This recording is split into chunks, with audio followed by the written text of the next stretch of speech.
Hey everyone, this is Roger from Almost in Full Color, and my full-time job is a software developer, and I got into that career basically by playing video games like most people I know. They start playing video games and get interested in coding, and they start there.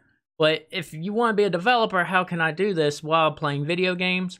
Well, there's something called open source, and this just basically means the source code is available online for people to look at, either to modify on their own, contribute back. So there's this whole category of open source games. Some of these are really good. A lot of them you'll tell are kind of like an open version of a game. For example, there's some for Roller Coaster Tycoon and stuff like that that people made their own, trying to make it better.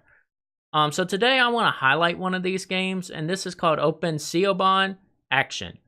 I'd probably murdered that name, so I'm going to just call it Cat Mario for the rest of this video. And this is found on GitHub currently, and I'll add the link to the bottom, but here you can see the repository here. And basically, this is an open port version of the game that came out in 2007, which was made during a festival that had 4 levels. Now it has 6 when it came released on SourceForge in 2010. So let me go talk about this game. This is a 2D Japanese platformer freeware game. That's what it was categorized on Wiki. And this is one of them games that is very similar to another one based off the open source I talked about, and you can know why it's called Cat Mario now. This is one of them trial and error hard difficulty platformers. What does that mean? Trial and error basically means you play the level, you're going to hit a roadblock. So for example, when I fell down this hole, I couldn't get back out. So now I know not to fall in that hole. So you kind of keep learning the levels this way. They're ridiculously hard. So like when I was running up these steps, 4 bad guys fell on me. So it's like, okay, now I gotta watch out for them. So this game made that very difficult.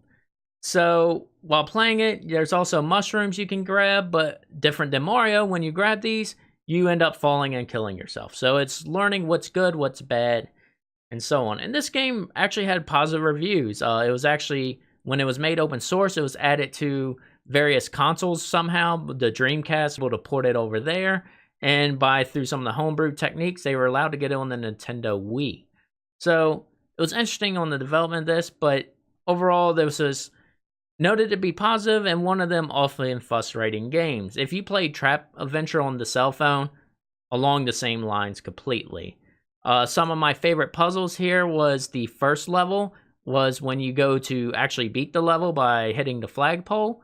And you're like, yes, I beat the first level.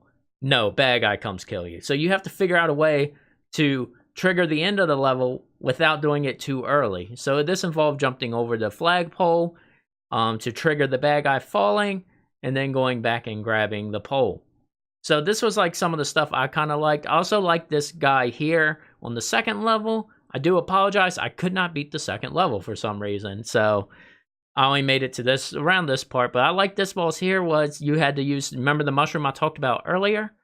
Well, now you had to use it to make him grow bigger and destroy the level underneath. So this was actually kind of cool, and I like this. Again, this is open source, so if there's something you wanted to do, let's say you want to add your own level, you can go do that. You can also fork this code, make your own version. So again, I just want to highlight open source games. And one of the ones I was just kind of playing on the side now, this was shown up to me when I was installing Ubuntu, and it was a recommended download. So I was like, oh, I remember this game. I remember the memes from it, so I tried it. Anyways, thank you for watching this short little video. I know this was a little different than what we normally do, but I just wanted to highlight this and kind of open up the world of open source to people that are actually kind of curious and maybe becoming a developer, but especially a game developer. One path to follow is kind of the open source playlist. You're allowed to kind of contribute and figure out what's the best way to handle games. So that's one path some people actually do. Anyways, this is Roger from Almost in Full Color signing out. I really hope you enjoyed the video. Thank you for your time.